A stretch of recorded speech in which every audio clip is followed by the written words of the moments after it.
I truly believe that taking care of yourself as if you are your own parent is one of the best ways to take care of yourself. Is one of the ways that you can combine all the self-confidence, self-love, motivational talk. Just act as if you are the parent to your inner child with every single situation. I was walking with a friend of mine and we were talking and she was very frustrated, and all of a sudden she goes like, you know, Liz, in moments like this where I'm frustrated, I get this urge to just hit myself. And she was kind of joking about it.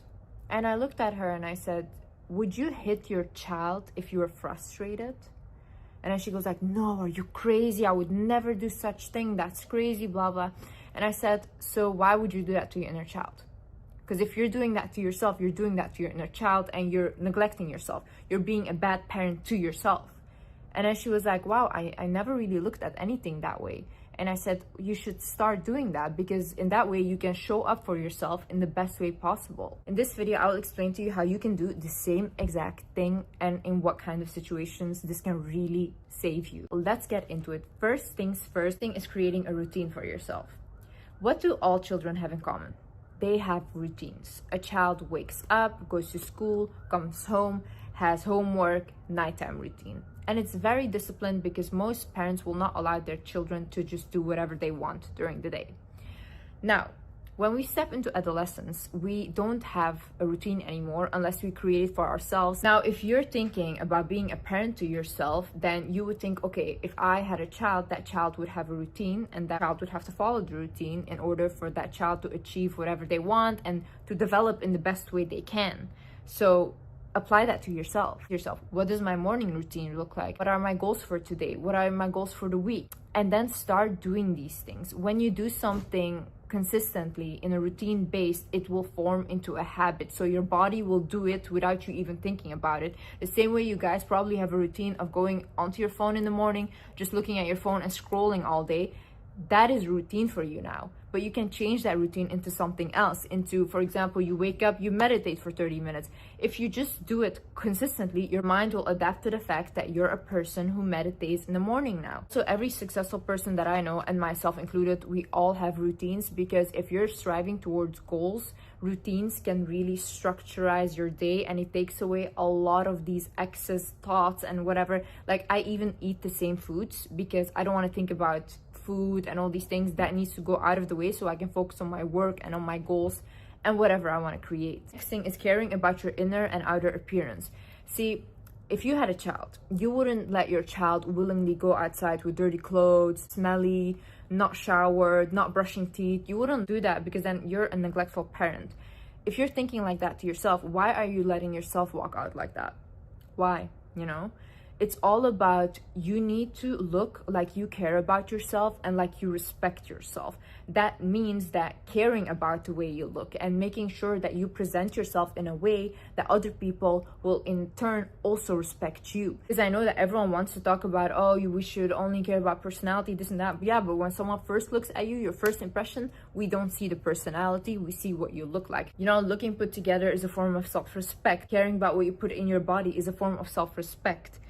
You would care about what your child eats. You would care about how your child looks. You would care about these things. Now, care like that for yourself too. And also, like, if you look good and you think that you look good and you like the things that you're wearing, then that will lead to inner self-confidence, because you will just feel better about yourself. I know if I would send my child to school and they're wearing clothes that they love and they look nice, they will feel better about themselves. Also goes to having a clean space. So if you had a child, you would, for example, I would care if the room is clean, if like their environment is clean. Your environment holds energy. When there's too much clutter, when there's too much mess around, that is stuck energy in those items, and that is not good for you. You will feel like, I don't want to go home anymore. I feel like my space is not nice. Like, your home is supposed to feel safe. Also, dirty spaces are just less attractive to work in.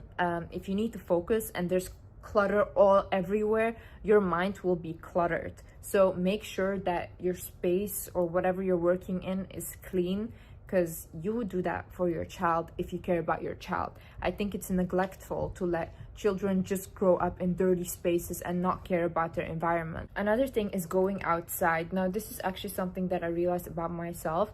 So when I was growing up, I wasn't really allowed to have friends or go out with friends or whatever. So I was a very isolated child. And whenever I wanted to go out with friends, I had to lie it was for a school project, because otherwise I was just not allowed. Now, when I grew up and I stepped into adolescence, I still carried on this behavior into my adulthood. And oftentimes I just isolate myself and I will stay home often, or I will go to places to eat and then just come home. But I don't really engage with a lot of people, and especially because my work is online, I don't have to engage with a lot of people. This is not healthy for my inner child, and I am being a bad parent for myself if I'm acting this way. Why? Because my inner child never got to experience going out when it was younger. Now, when I do have the freedom to go wherever I want, whenever I want, I still don't do it. So I'm still kind of abusing myself and I'm restricting myself. If I had a child right now, and if I'm being a parent to my child, I would not stay home with my child all day, because that is neglectful. I would go to the park, I would go to nice places, because I would want my child to experience these things. So think like that to yourself. And staying home for too long can lead to being isolated, depressed, and having more anxiety. It also diminishes your social skills because you're not around a lot of people. Also, spending time in nature has been linked to increased creativity and concentration. Another thing is comparing yourself. I think any good parent would try not to compare their child, because this can diminish their confidence in themselves.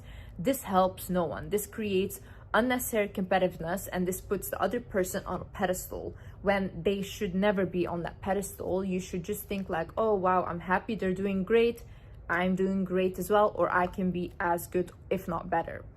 Comparison limits the child, so don't do that to yourself if you're being a parent to yourself. So don't do that to yourself. Don't compare yourself to other people, because it just limits you. Another thing is having good relationships and friendships. Would you let your child be with the person that you're with? Would you let your child be friends with them, dating them, whatever? Would you? If that's a no, then please reconsider the relationships you have in life. Relationships are so important for our personal growth and for our social skills to understand other people better. Now, there is just a point where relationships become self-abusive. And if you think that, oh my God, if my child came home with this type of person that I am with right now, I would literally freak out. You're not with the right person. If you think that I would never allow my child to be friends with this person because they're so bad to them or so toxic, you're not friends with the right person. You need to cut these people out, because there should be a line of abusing yourself. I get it, like we all go through things and we all have to experience these things, but when is enough enough? Like, what is your limit? How far does it have to get until you realize this is way too toxic? You know, I think oftentimes you don't need to realize things too late. You can realize things in the moment and be like, oh wow, this shouldn't go any further than this, because if this goes any further, maybe I will lose a part of myself. Is this person worth losing yourself over? Ask yourself this. If you are whole by yourself, why give away pieces of yourself that maybe you won't easily get back anymore energetically? You go to standing up for yourself. How would you stand up for your child? Stand up for yourself in the same exact way. See, if you are getting bullied, if someone is being rude to you at work, how would you react if someone was doing that to your child? How would you react? Because if my child was being bullied in school, best believe that the principal, all these people would not have the best day of their life when I come to school. I would stand up for them in that way. So stand up in that way for yourself. When you stand up for yourself, you show people that they cannot take advantage of you. You show them where your boundaries are. Because oftentimes in life, people will try to test you and test your limits. Now, if you let them go too far, for them, you're already limitless and they don't respect you. But if you have other people that whenever you say something to them and they immediately clock you for it and they're like, don't speak to me like that, don't say that, or why would you say something like that? And you put them in an uncomfortable position, now they will think twice to do that again.